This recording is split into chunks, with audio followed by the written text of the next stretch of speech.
Essential of valid marriage के अंदर हम लोग इसेंशियल ऑफ वैलिड मैरिज या वैलिड निकाह है मेरा अंडर मुस्लिम लॉ, हम लोग 4 ऑप्शन हम लोग पिछले क्लास में कर चुके थे। हम लोग का 5th ऑप्शन जो है, सॉरी ऑप्शन बोलते हैं, 5वां जो है हमारा, वो है हमारा नो लीगल डिसेबिलिटी। आप लोग को लिखवाए थे पिछले क्लास में, नो लीगल डिसेबिलिटी लिखवाए थे, नो लीगल डिसेबिलिटी। हाँ, अब देखिए इसके अंदर देखिएगा आप लोग, एक बार फिर से आप लोग को रिमाइंड करवा देते हैं, अगर आप लोग लिखे होंगे तो। सबसे पहला हमारा जो वैलिड इसेंशियल था, सबसे पहला था हमारा प्रपोजल एंड एक्सेप्टेंस, यानी वैध विवाह के लिए, वैलिड मैरिज के लिए, वैलिड निकाह के लिए अंडर मुस्लिम लॉ सबसे पहला जो हमारा इसेंशियल था वो था प्रपोजल एंड एक्सेप्टेंस। प्रपोजल होना चाहिए, दूसरे पार्टी के द्वारा एक्सेप्टेंस होना चाहिए, जिसमें कि हम बताए थे कि आपको स्पेसिफिक फॉर्म्स की कोई जरूरत नहीं होती है, किसी खास तरीके का फॉर्म्स का जरूरत होता नहीं है। दूसरा बताए थे कि किस तरह किसकी प्रेजेंस जो है वो आवश्यक है। थर्ड बताए थे एक ही मीटिंग में होना चाहिए। फोर्थ बताए थे विटनेसेस का क्या पोजीशन है, कितने विटनेस होने चाहिए। उसके बाद रेसिप्रोसिटी जो है उसमें बताए थे, वो भी बता दिए थे आपको। दूसरा एसेंशियल बताए थे फ्री कंसेंट होना चाहिए, पार्टी का फ्री कंसेंट होना चाहिए। फ्री कंसेंट क्या होता है जानते ही हैं आप लोग, कॉन्ट्रैक्ट में पढ़ाए हुए भी हैं आप लोगों को, फ्री कंसेंट होना चाहिए। थर्ड ऑप्शन बताए थे आपको, सॉरी थर्ड एसेंशियल बताए थे आप लोगों को, ऑप्शन नहीं सॉरी, थर्ड एसेंशियल बताए थे आप लोगों को competency of the parties, party जो है वो कंपिटेंट होना चाहिए। जैसे कि एज ऑफ मैरिज, कि शादी की क्या उम्र होनी चाहिए। उसके बाद पुबर्टी एज क्या होता है वह बताए थे आप लोगों को। उसके बाद फोर्थ इसेंशियल बताए थे आप लोगों को option of puberty, fourth option था हमारा। आज हम लोग अभी हम लोग 5th ऑप्शन करेंगे, नो लीगल डिसेबिलिटी। कोई और तरीके का कोई लीगल डिसेबिलिटी नहीं होना चाहिए, किसी और तरीके का कोई जो है कानूनी अड़चन नहीं होना चाहिए, कोई लीगल डिसेबिलिटी नहीं होना चाहिए। तो अब इसके अंदर जो करते हैं, अब बहुत इंपॉर्टेंट चीज है, इसको आप लोग ध्यान रखिएगा। सबसे पहले हम लोग इसके अंदर करते हैं एब्सोल्यूट इनकैपेसिटी, आप लोग लिख लीजिएगा, absolute incapacity. Absolute incapacity,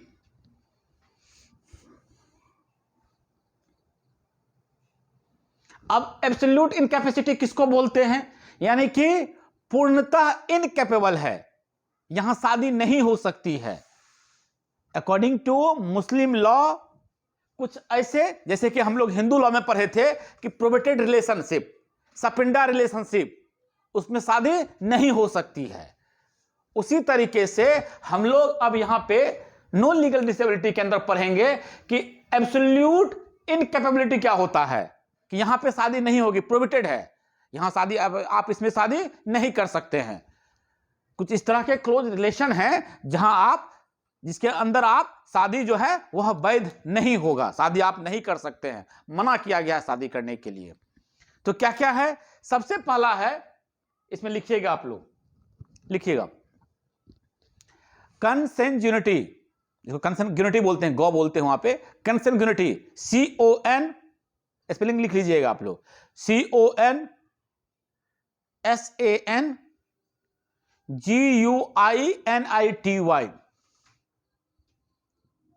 कंसेंजुनिटी। Good.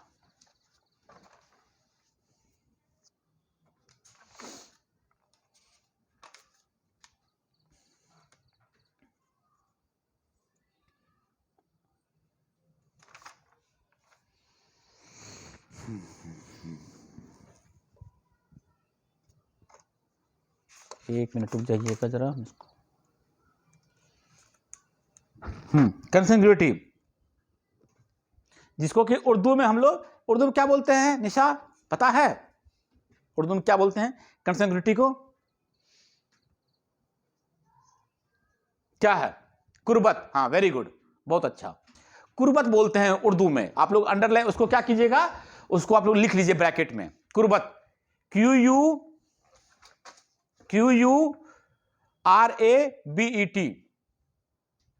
QURABAT, कुर्बत,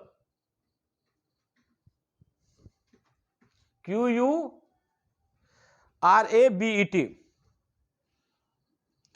कंसेंग्युइनिटी का मतलब ही होता है ब्लड रिलेशन। कंसेंग्युइनिटी का मतलब होता है ब्लड रिलेशन, जहां पे खून का रिश्ता होता है। आप लोग को बार बार बोले हैं ना, जैसे कि हम लोग हिंदू लॉ में भी पढ़े हैं, आप लोग उससे कंपेयर करके पढ़िएगा तो याद रहेगा।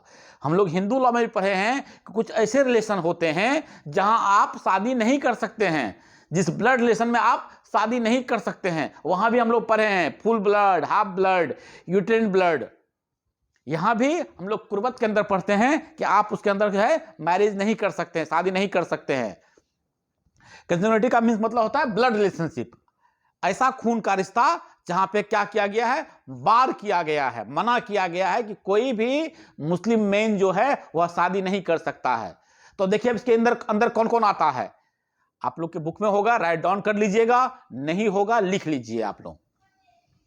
हिज मदर और ग्रैंड मदर,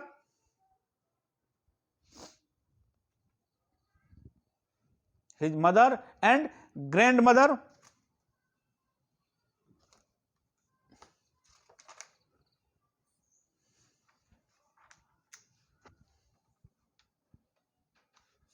यानी कि अपनी माता या दादी,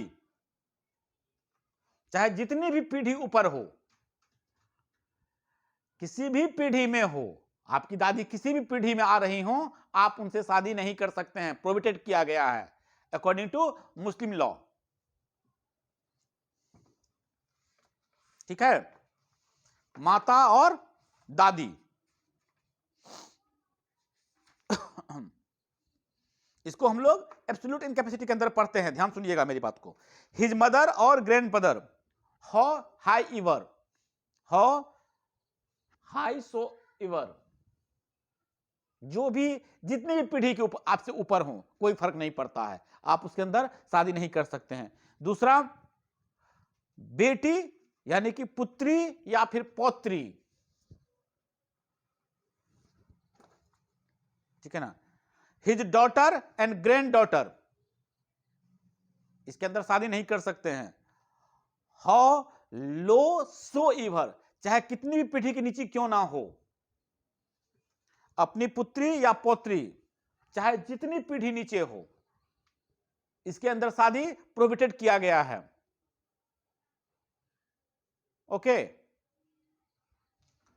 तफसुद्दीन, तहसीन, निशा, मारिया निशा, आरजू, अर्पणा, रंजीत, बोलिएगा, वंदना, अंशु, नेहा, समझ रहे हैं ना हम लोग जो बात कर, हाँ एकदम प्रोहिबिटेड रिलेशन, आप यहां, हाँ यहां आप इसमें शादी नहीं कर सकते हैं।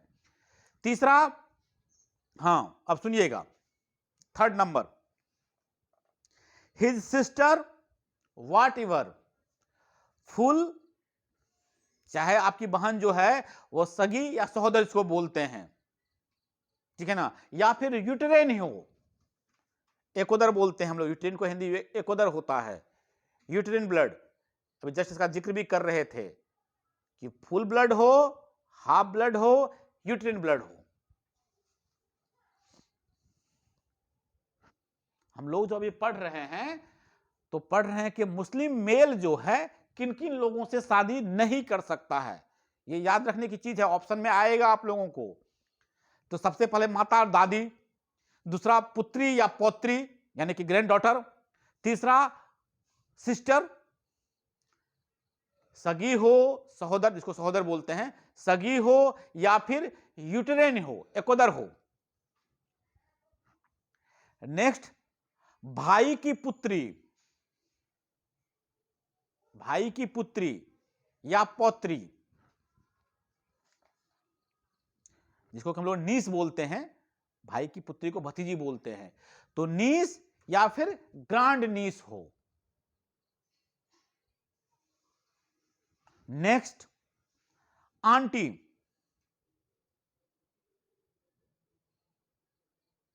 ठीक है, आंटी, पिता या फिर पितामह, उनकी पत्नी। हिज आंट, आंट के अंदर देखिए क्या क्या आता है, फादर सिस्टर्स, मदर सिस्टर्स, इनसे विवाह नहीं किया जा सकता है, फादर सिस्टर या फिर मदर सिस्टर, या फिर ग्रेट आंट, चाहे वो पैटर्नल हो चाहे फिर मैटरनल हो, और किसी भी पीढ़ी में हो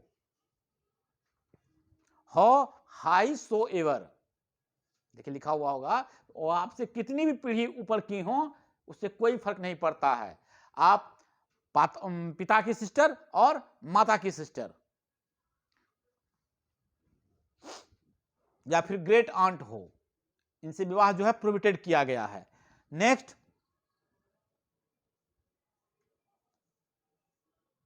यहां तो हो गया, मौसी बोलते हैं, मामी बोलते हैं, या फिर दादा दादी की जो बहनें हैं वो सब है, ये सब विवाह जो होगा वो वॉइड होगा, शून्य होगा। क्लियर?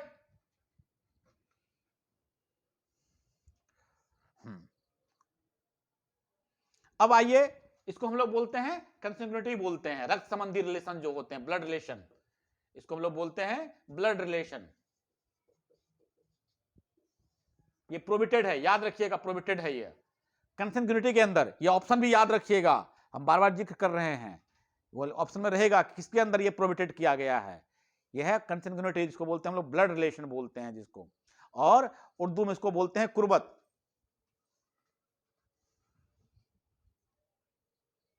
अब सेकंड आइए, बी नंबर, बी नंबर, ये तो ए हो गया, बी नंबर आइए, सेकंड नंबर,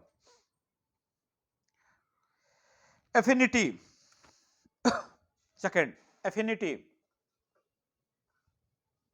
एफिनिटी, इसको उर्दू में बोलते हैं मुशरत, लिख लीजिएगा, मुशरत, MUSH, MUSH AARAT, मुशरत, मुशरत, एफिनिटी।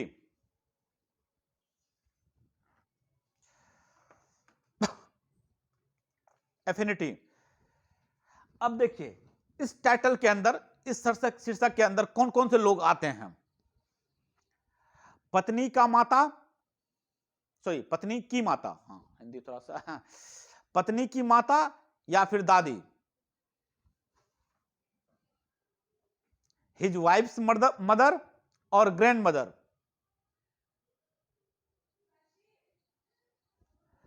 पत्नी की माता या फिर दादी, पत्नी की, वहां पे शादी प्रोहिबिटेड किया गया है। सेकंड नंबर, एफिनिटी का मतलब जानते हैं ना आप लोग, आप लोग को हिंदू लोग पढ़ाए हुए हैं एफिनिटी का मतलब,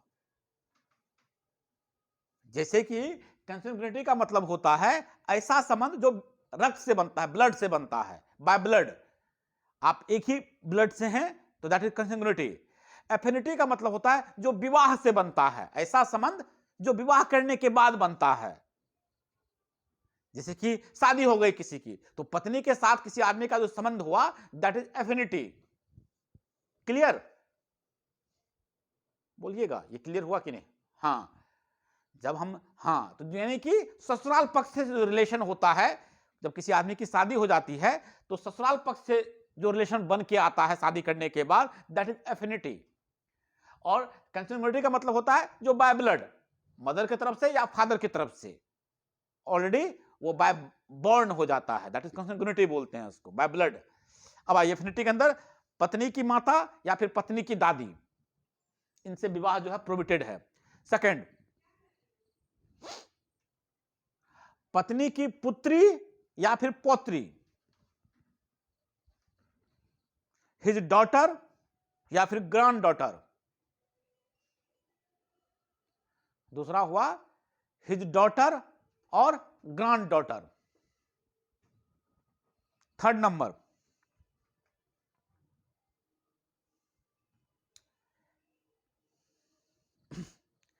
हिज सिस्टर वेदर फुल या फिर यूटेरिन हो। थर्ड नंबर, सॉरी हम लोग कुर्बत पढ़ रहे हैं ना। थर्ड नंबर पिता या पितामह की पत्नी। सॉरी हम कंसेक्यूटिव भूल गए थे, हम लोग यूटेरिन अभी वो कर रहे हैं, हम लोग एफिनिटी कर रहे हैं हम लोग। तो इसके अंदर आ जाइए। सबसे पहले कौन हो गई? पत्नी की माता या दादी, पहला। दूसरा क्या हो गया? पत्नी की पुत्री या पौत्री, यानी खुद की बेटी या फिर पोती, दो हो गया। तीसरा पिता या पितामह की पत्नी, पिता या पितामह की पत्नी, wife of his mother, wife of his father और पैटर्नल ग्रैंडफादर।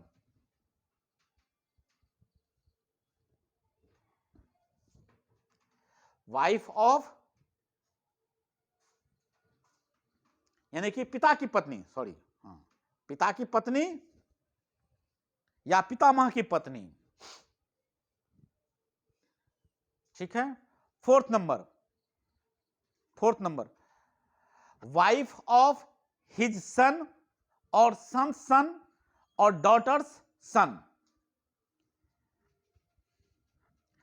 पुत्र या पौत्र या फिर नाती। नाती समझते हैं आप लोग? हां, तो अपने पुत्र की पत्नी या पोते की पत्नी या फिर नाती की पत्नी, इनसे विवाह प्रोहिबिटेड किया गया है। क्लियर?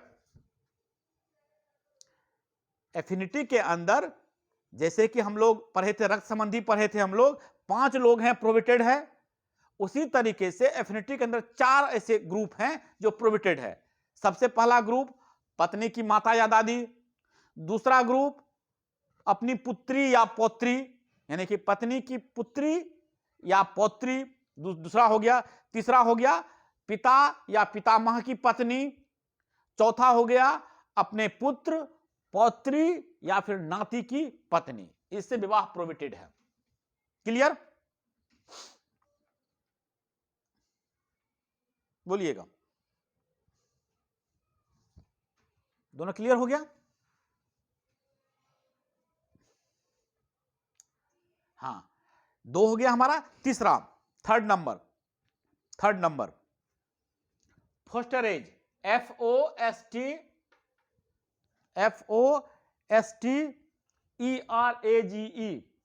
फोस्टर, उसमें एज लगा दीजिएगा। फोस्टरेज, इसको हम लोग उर्दू में रिजा बोलते हैं। हाँ, RIZA, रिजा, RIZA, रिजा, फोस्टरेज।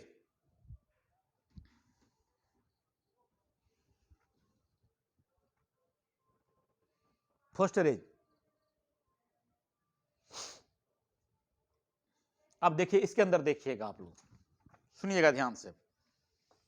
फोस्टरेज किसको बोलते हैं? when a child under the age of 2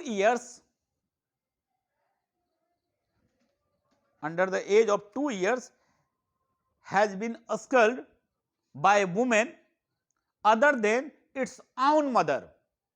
अभी समझा दे रहे हैं क्या होता है ये।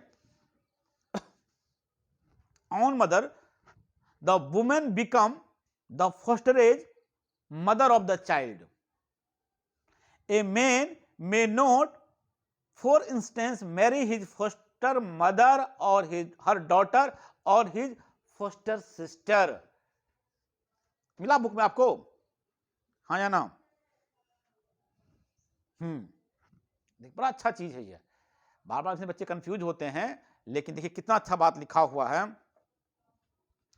अगर कोई 2 वर्ष का बच्चा है, कम आयु का, 2 वर्ष से जो, जब वो फीडिंग करता है, मिल्क फीडिंग करता है किसी माँ का, ठीक है ना, 2 वर्ष से कम उम्र का बच्चा जबकि 2 वर्ष से कम आयु का कोई शिशु ने अपनी मां के अतिरिक्त, अपनी मां का तो फीडिंग करता ही है वो, अपनी मां को छोड़कर किसी और को, किसी अन्य स्त्री को का मिल्क फीडिंग किया है, ठीक है, दूध पिया है मान लीजिए, तो उस शिशु और उस स्त्री के बीच में जो है फोस्टरेज रिलेशन हो जाता है, ठीक है ना, जिसको हम लोग की धाई मां बोलते हैं। सुने हैं ना आप लोग धाई मां? आप लोग हिस्ट्री में सुने होंगे, जब कोई लेडी किसी बच्चे का लालन पालन करती है, उसको अपना दूध पिलाती है, तो उसको धाई मां बोलते हैं, ठीक है। तो उसको हम लोग फोस्टरेज रिलेशन बोलते हैं, ये याद रखिएगा। वहां पे विवाह जो होता है नहीं होता है, ठीक है। फिर वो, ठीक है ना, विवाह के संबंध में जब बात करेंगे तो फिर वो अपनी मां की तरह ट्रीट होने लगता है, उसको रक्त संबंधी समझा जाता है। वहां पे विवाह जो है वह वैध है, फिर उसको आप वैलिड नहीं कर सकते, वो वैध है, शून्य है, ठीक है।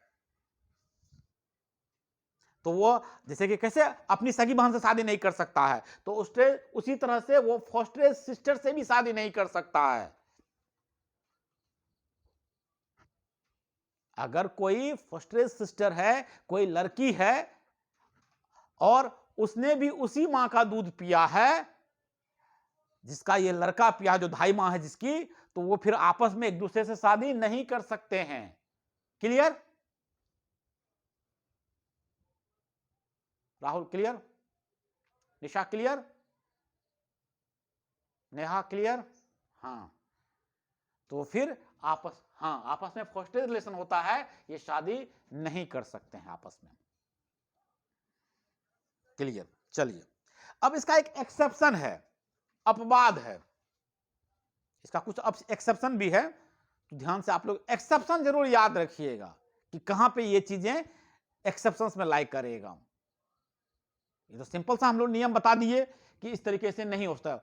फोस्टरेज रिलेशनशिप में भी जो है शादी जो वाइड होता है, शून्य होता है, शादी नहीं हो सकती है। अब देखिएगा अंडर सुन्नी लॉ, आप लोग कहीं पर राइट डाउन कर लीजिएगा, यहीं पे लिख लीजिएगा, अंडर सुन्नी लॉ, ठीक है ना, there are few exceptions, there are few exceptions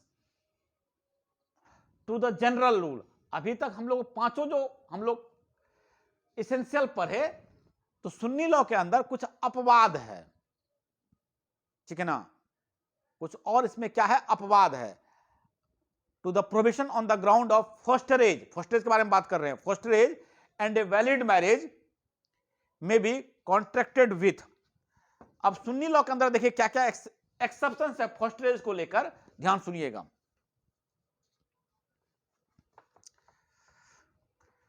sisters foster mother, अब ध्यान सुनिएगा, लिख लीजिए इसको आप लोग, लिस्ट में अगर है तो बुक में अंडरलाइन कर लीजिएगा, बहुत इंपॉर्टेंट चीज है।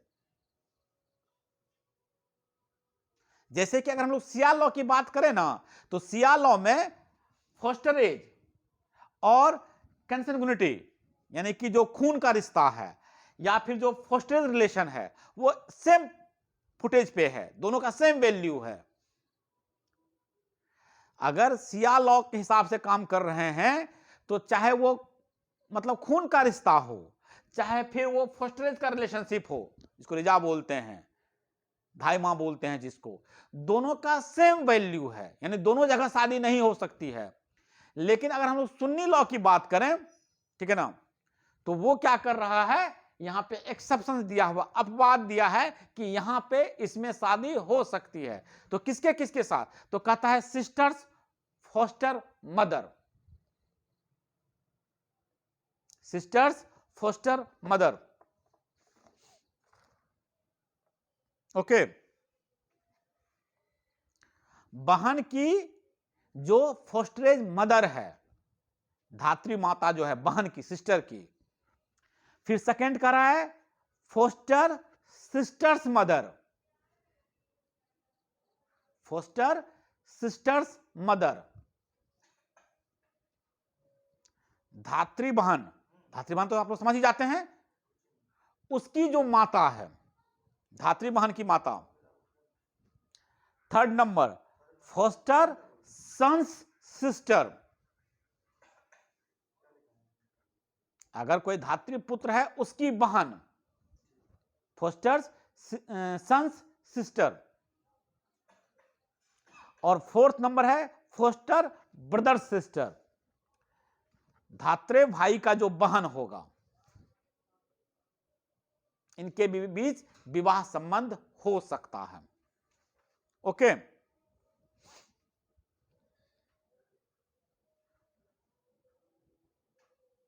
क्लियर?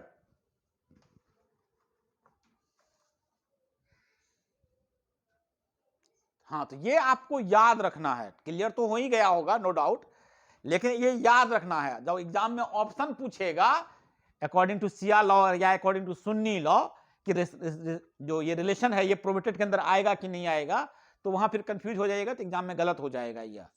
तो ये आपको अपना लिस्ट बना के रखना है कि किस में शादी नहीं हो सकता है और किस में शादी हो सकता है।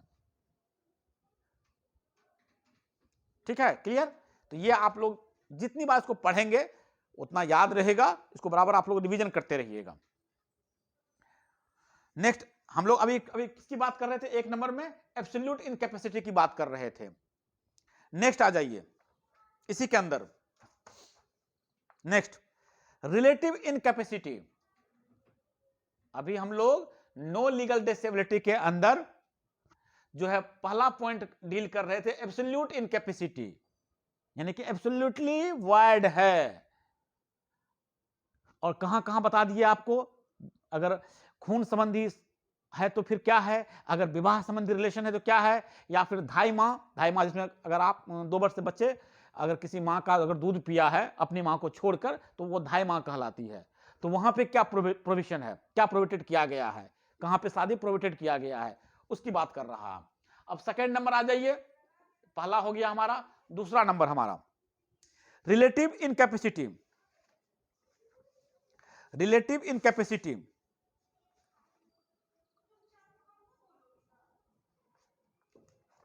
ठीक है, रिलेटिव इनकैपेसिटी।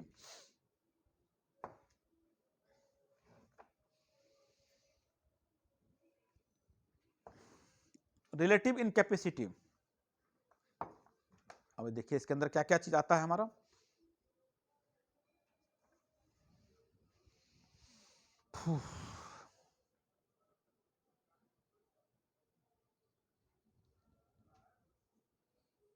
अब सुनिएगा, एक लाइन बोलते हैं, इस लाइन को आप मतलब समझ जाइएगा।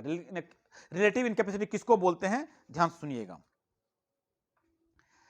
Relative incapacity springs from cases, यानी कि उस तरह के मामले में, from cases which render the marriage invalid और irregular only so long as the cause which creates the bar exist. ये लाइन लिखा हुआ है, आप लोगों को बुक है ना आप लोगों के पास, ठीक है ना? हाँ, देखिएगा लिखा हुआ क्या है। अब इसका क्या मतलब होता है बता देते हैं।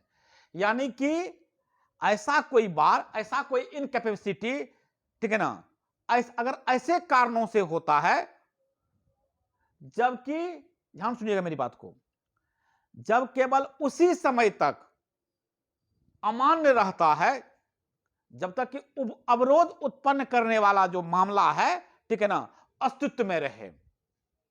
यानी कि जिस कारण से, ध्यान सुनिएगा मेरी बात को, जिस कारण से वह विवाह प्रोहिबिटेड किया गया है, वह कारण जब तक उत्पन्न रहता है तभी तक उस मैरिज को इनवैलिड माना जाता है, इरेगुलर माना जाता है।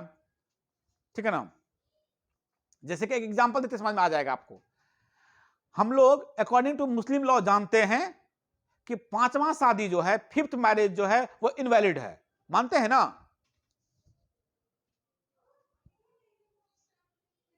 निशा, तहसीन, अर्पणा,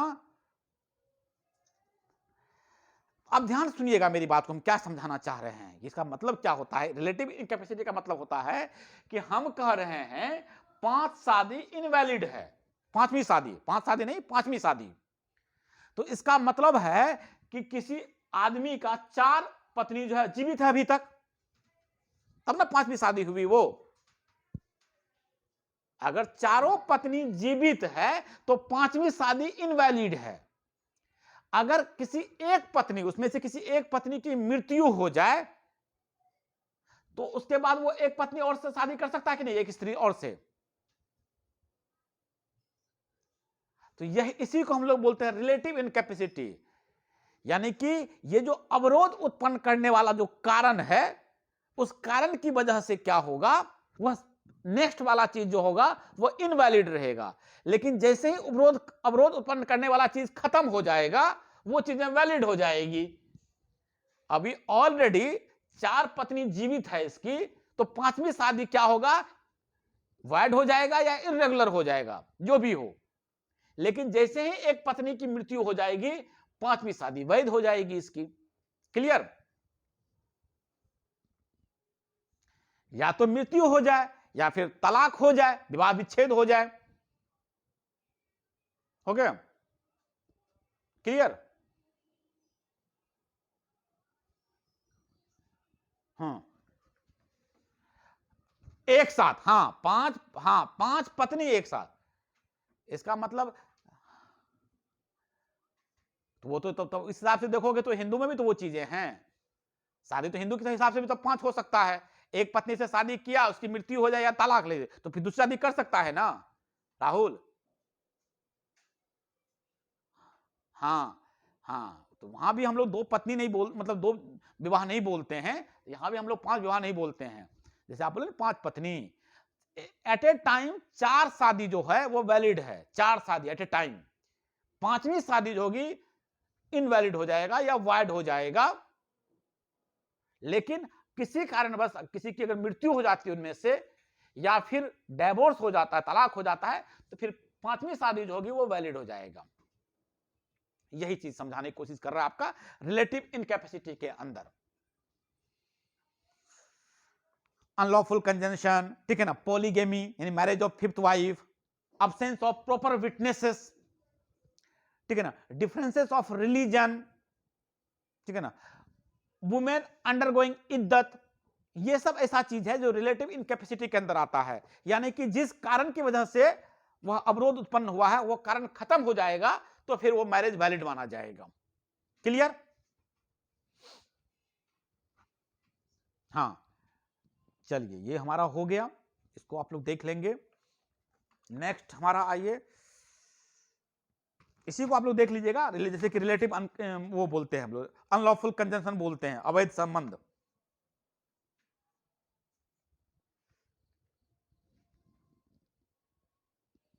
एक ही समय में इस प्रकार, जैसे अवैध संबंध का जो दिया हुआ है हम पढ़ देते, बड़ा अच्छा चीज है, आप लोग याद रखिएगा। एक ही समय में इस प्रकार परस्पर संबंधित 2 स्त्रियों से विवाह करना, ठीक है ना, कि यदि उसमें से एक पुरुष होता तो उनके बीच विवाह अवैध होता। जैसे एग्जांपल देके समझाते आपको, समझिए, जैसे 2 बहन के साथ एक साथ, ठीक है ना, विवाह, आप 2 बहन के साथ अगर एक साथ विवाह कर रहे हैं तो वह अवैध संबंध के अंदर आएगा। क्लियर? आप लोग जो ये पढ़ते हैं इसमें अनलॉफुल कंजंक्शन पढ़ते हैं, उसके अंदर लिखा हुआ है it means contemporary marrying 2 women so related.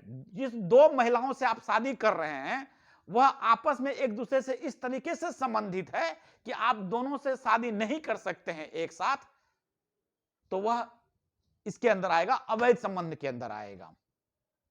समझे?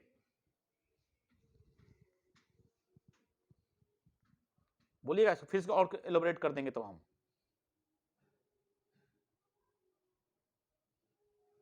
हाँ, समझ गए, ठीक है।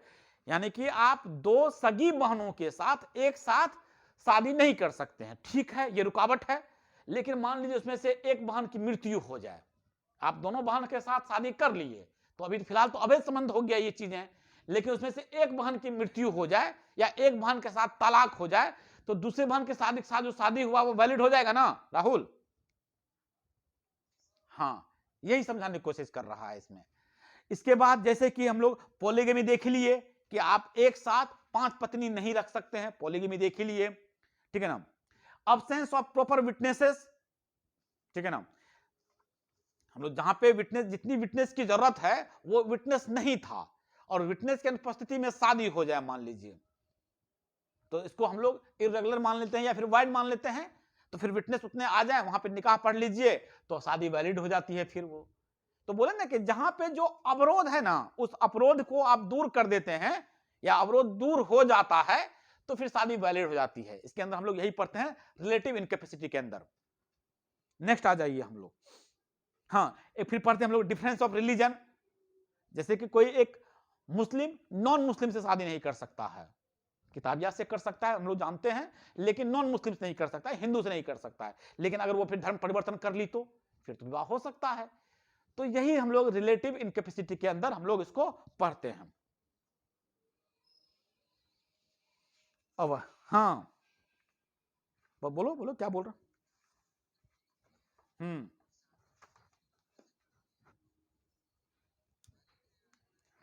वह सिर्फ स्पेशल मैरिज एक्ट में ही वैलिड है, ना वो हिंदू लॉ में वैलिड है ना वो मुस्लिम लॉ में वैलिड है। दो अलग अलग धर्मों की शादी केवल स्पेशल मैरिज एक्ट से ही हो सकती है। ओके, हाँ court marriage, special marriage act under court marriage हो गया वो, ठीक है।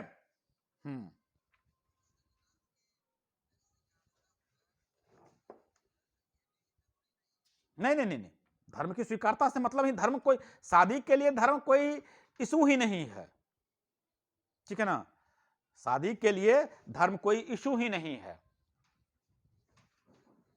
कोई मतलब नहीं अकॉर्डिंग टू लॉ, ठीक है ना। अभी के हिसाब से अब तो जब जब जब ये नियम बन जाएगा कि 2 मेल भी आपस में शादी कर सकता है, 2 फीमेल भी आपस में शादी कर सकता है, तो वो बाद की चीजें हैं।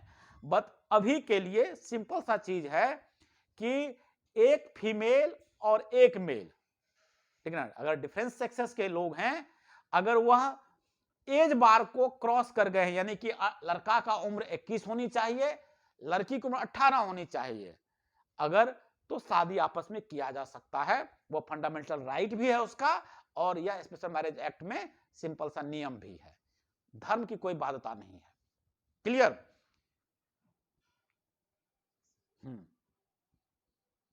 क्लियर? चलिए हम लोग अपन नेक्स्ट हम लोग इसको देख लेते हैं।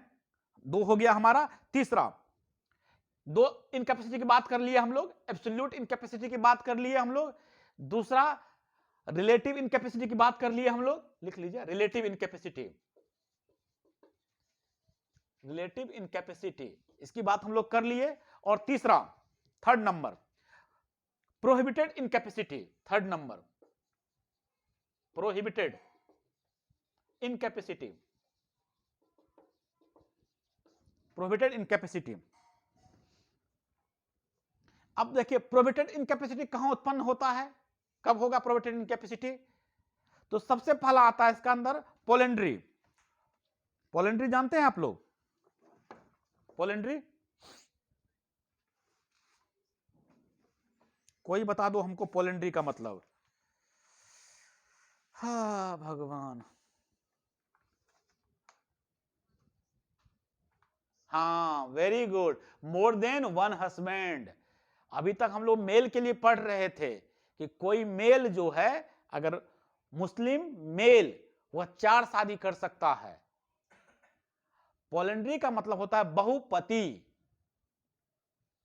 पोलिगेमी का मतलब होता है बहुपत्नी, ये सब वर्ड याद रखिए आप लोग। तो यानी कि कोई भी फीमेल, मुस्लिम, हम लोग मुस्लिम लॉ पढ़ रहे हैं, तो पोलेंड्री का मतलब होता है मोर देन वन हस्बैंड, यानी कोई महिला, कोई मुस्लिम महिला एक से ज्यादा पति से शादी, मतलब एक से ज्यादा लड़के से शादी नहीं कर सकती है, एक साथ एक से ज्यादा पति नहीं रख सकती है। मुस्लिम सिस्टम में, मुस्लिम लॉ सिस्टम में इसको प्रोहिबिटेड किया गया है। Muslim lady can not marry second time so long as the first marriage subsist. अगर उसका पहला शादी अभी बचा हुआ है, पहली शादी में अगर वो है, तो वह फिर दूसरी शादी नहीं कर सकती है। ठीक है, यह आईपीसी का सेक्शन 494 में भी इसको गलत माना गया है। अंडर 494 आईपीसी पनिशेबल है यह, सेक्शन 494 आईपीसी के अंदर। ठीक है, क्लियर। तो इसको हम लोग पढ़ते हैं प्रोहिबिटेड इनकैपेसिटी के अंदर कि कोई मुस्लिम महिला एक ही समय में एक शादी के रहते हुए दूसरी शादी नहीं कर सकती है, यानी एक साथ दो पति नहीं रख सकती है। ठीक है, क्या हुआ? चलिए इस पर बात करेंगे अभी।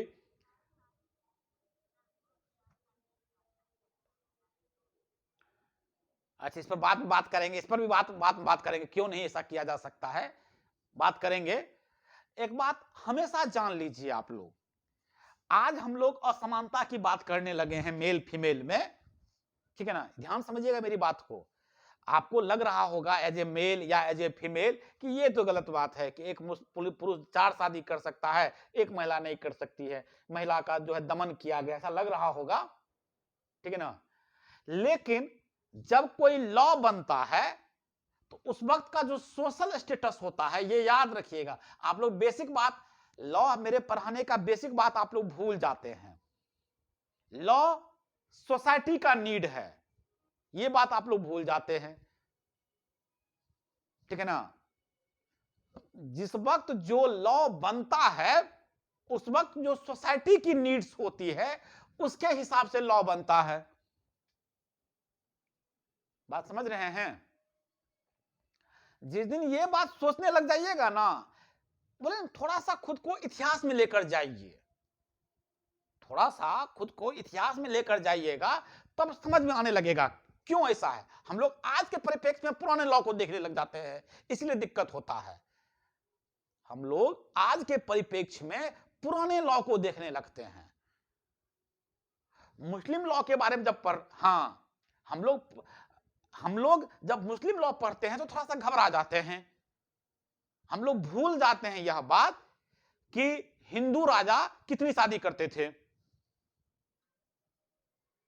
हम लोग इतिहास सही तरीके से पढ़े नहीं हैं।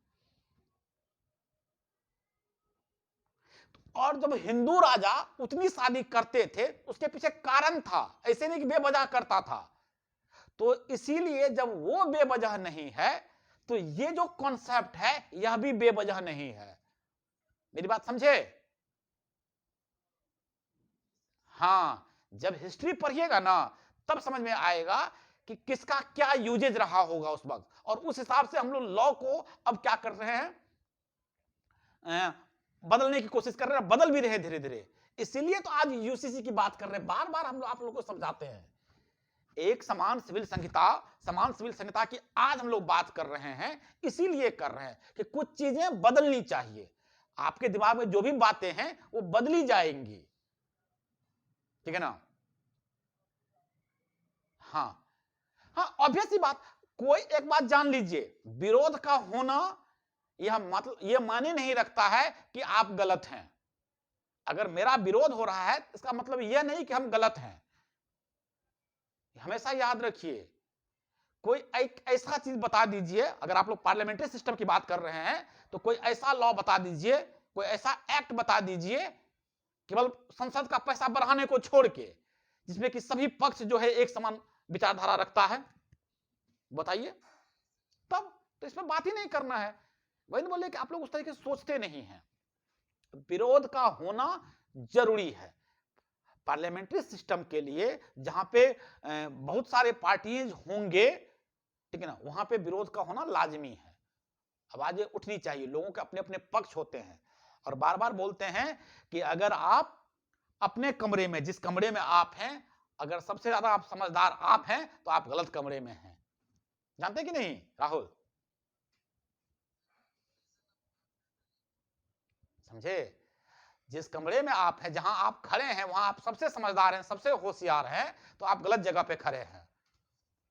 इसलिए विरोध को एक्सेप्ट कीजिए, ठीक है ना। जो ठीक है, विरोध उठेंगी, आप जो आप कर रहे हैं सही, अगर लग रहा है सही है, देश हित में है, आप करेंगे, ठीक है ना, और विरोध होंगे। होते रहेंगे। उसकी विरोध करने का मतलब ये नहीं है कि गलत हैं आप। हम तो इतने पढ़े लिखे लोगों से मिलते जुलते हैं, दिन भर मिलते जुलते हैं, आज तक हमको किसी ने ये नहीं कहा कि ये गलत है, एकल विवाह सिस्टम गलत है, आज तक किसी ने नहीं कहा। ठीक है ना, आज तक किसी ने नहीं कहा कि हम दो हमारे दो नहीं होने चाहिए, किसी ने आज तक नहीं कहा। मेरे इतने सारे स्टूडेंट जो है बिलोंग टू मुस्लिम फैमिली, एक बच्चा है, ठीक है ना, एक ही शादी की है उन्होंने। हम तो बहुत सारे ऐसे लोगों को जानते हैं। हम बिल्कुल वही बात तो बोल रहे हैं, अपने थोड़े से पुराने ख्यालात से बाहर निकलिए, ठीक है ना। अब वो जमाना बदल गया। जिस वक्त हम लॉ पढ़ रहे हैं, क्योंकि हमारा लॉ अभी नया अपडेट नहीं हुआ है, अपडेट होगा नो डाउट, अपडेट नहीं हुआ है हमारा लॉ अभी कुछ चीजों को लेकर, इसलिए पुरानी चीजों को पढ़ रहे हैं। इस बार 20 सालों के बाद इस तरह की चीजों को पढ़ने की जरूरत हमको नहीं पड़ेगी, हमको पता है, ये सब चीज बताने की जरूरत नहीं पड़ेगी हमको, और किसी को ताजुब भी नहीं होगा। एकल विवाह को लेकर, दो बच्चों को लेकर किसी को ताजुब नहीं होगा। हम तो इतने एजुकेटेड लोगों से मिलते जुलते हैं, ठीक है ना। तो वो सिस्टम बाकी जो हर जगह है, हर जगह अपना दोष है, हर जगह अपना उसकी बुराई है, हर जगह अपना, ठीक है ना, वो है। अभी जस्ट आपको एग्जांपल भी दिए कि हिंदुओं में भी बहुत सारे विवाह होते थे। बहुत सारे हिंदू मेरे ऐसे दोस्त हैं, मेरे मित्र हैं, मेरा एक मित्र है 11 भाई बहन है, तो इट्स पार्ट, ठीक है ना, वो अलग सिस्टम है, वो अलग चीजें हैं, लेकिन लॉ अलग चीजें हैं। लॉ को थोड़ा अलग तरीके से सोचिए, ठीक है ना। चलिए, क्लियर, समझ में आ गया ये चीजें कि हाँ, एक चीज ये बता दिए।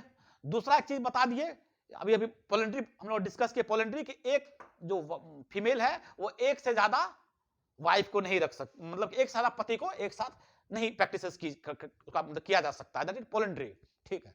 नेक्स्ट हम क्या बताए कि मुस्लिम वुमेन मैरिंग अगर नॉन मुस्लिम से शादी कर ले, यह भी प्रोहिबिटेड इनकैपेसिटी के अंदर आता है। तो किसके के साथ कर सकती हैं और किसके के साथ नहीं कर सकती हैं। A marriage of Muslim female with a non Muslim male, whether he be a Christian और ए ज्यू और ए मूर्ति पूजा करने वाला, सिंपल सा एक मतलब समझ रख लीजिए, ठीक है ना, या जिसको हम लोग अग्नि की पूजा करना बोलते हैं, अग्नि की पूजा करने वाला शादी है, वो इर्रेगुलर मैरिज होगा। अगर कोई मुस्लिम महिला किसी अग्नि पूजा करने वाले से, उसको बोलते हैं फायर वर्शिपर बोलते हैं, या मूर्ति की पूजा करने वाले से शादी कर ले, तो फिर उसको इर्रेगुलर मैरिज कहा जाता है। सिया लॉ के अंदर तो वॉइड माना जाता है। कोई मुस्लिम महिला किसी भी मूर्ति पूजा करने वाला या फिर फायर आग की पूजा करने वाला से अगर शादी करता है तो सुन्नी लॉ के अंदर इसको इर्रेगुलर माना जाता है और सिया लॉ के अंदर यह वॉइड माना जाता है। क्लियर, ठीक है, क्लियर।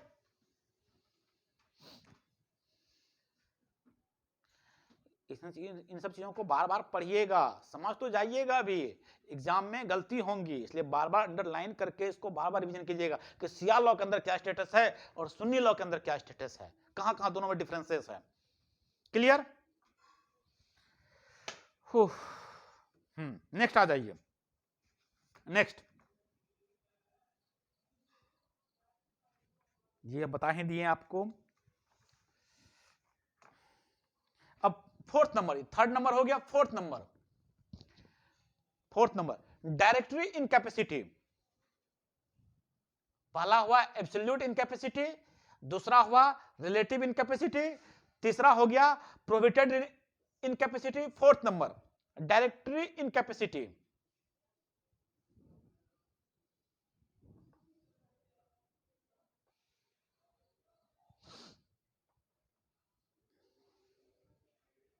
ठीक है ना, इसके अंदर दो तीन चीजें हैं, ठीक है ना, दो तीन चीज बताते हैं कहां पे प्रोहिबिटेड, ये जो हम लोग फोर्थ नंबर कह रहे हैं हम लोग, डायरेक्टरी इनकैपेसिटी क्या होता है। जैसे कि कोई आदमी, मुस्लिम की बात हम लोग कर रहे हैं, पिलग्रिमेज धर्म यात्रा के लिए निकला हुआ है।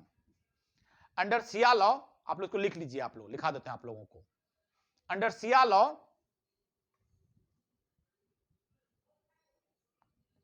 मैरिज ड्यूरिंग पिलग्रिमेज, जैसे कि कोई हज के लिए निकला है और हज के समय में वह शादी करता है तो शादी वैड माना जाता है सिया लॉ के अंदर।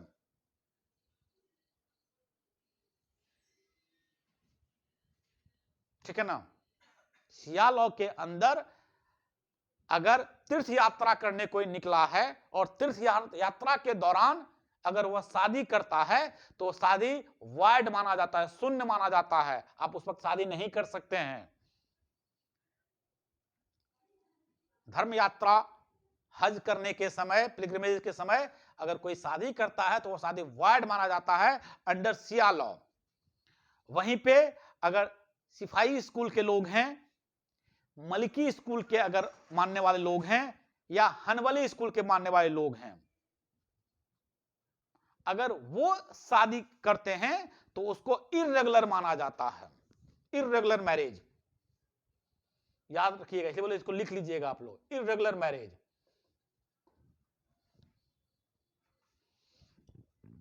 ओके,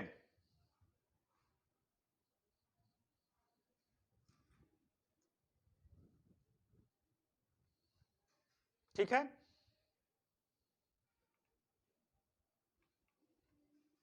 क्लियर, ये क्लियर हो गया है चीजें, बोलते हाँ। अच्छा, इसके बाद दूसरा सुनिएगा, किस किस सर्कमस्टांसेस में हम लोग डायरेक्टरी इनकैपेसिटी को हम लोग पढ़ते हैं। एक तो ये हो गया तीर्थ यात्रा के समय। दूसरा, अगर किसी बीमार इंसान से शादी किया जाए, marriage with A sick man, अगर किसी बीमार इंसान से शादी किया जाए, ऐसी कोई बीमारी है जो कि क्योरेबल नहीं है, क्योर नहीं हो सकता है, ठीक है, तो उसको इनवैलिड माना जाता है। लेकिन अगर वह सही हो जाता है, उसका स्वास्थ्य सही हो जाता है, रिकवर हो जाता है, तो फिर वही शादी वैलिड माना जाता है। क्लियर?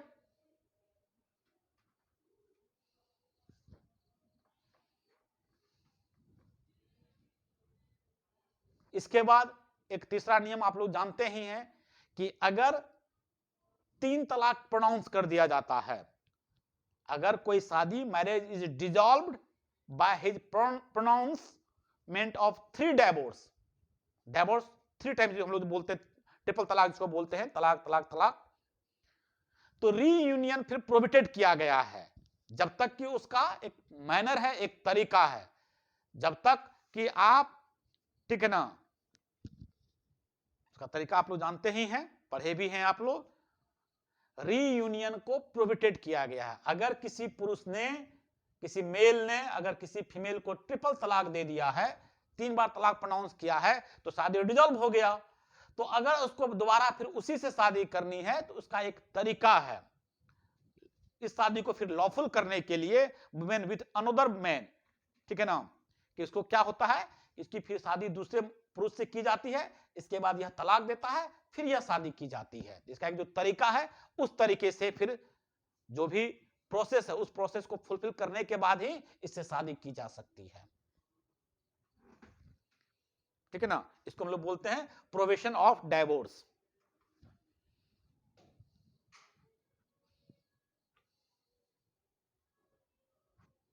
ठीक, क्लियर, बोलते चलिएगा। 3 पॉइंट हो गया। चौथा पॉइंट, प्रेग्नेंट वुमेन, अगर कोई लेडी किसी दूसरे, उसकी शादी हुई होगी मान लीजिए, और वो प्रेग्नेंट है, ठीक है ना, तो एक टाइम पीरियड है, उस टाइम पीरियड में उससे शादी करने के लिए मना किया गया है। ये अनलॉफुल है, unlawful to marry a women who is already pregnant her former husband, ठीक है ना। अगर वह प्रेग्नेंट है, किसी अपने पूर्व पति से, तो उसका एक टाइम पीरियड है, उस टाइम पीरियड में उसके साथ शादी नहीं की जा सकती है, वो प्रोहिबिटेड है। तो यह हम लोग पढ़ते हैं डायरेक्टरी इनकैपेसिटी के अंदर पढ़ते हैं। क्लियर?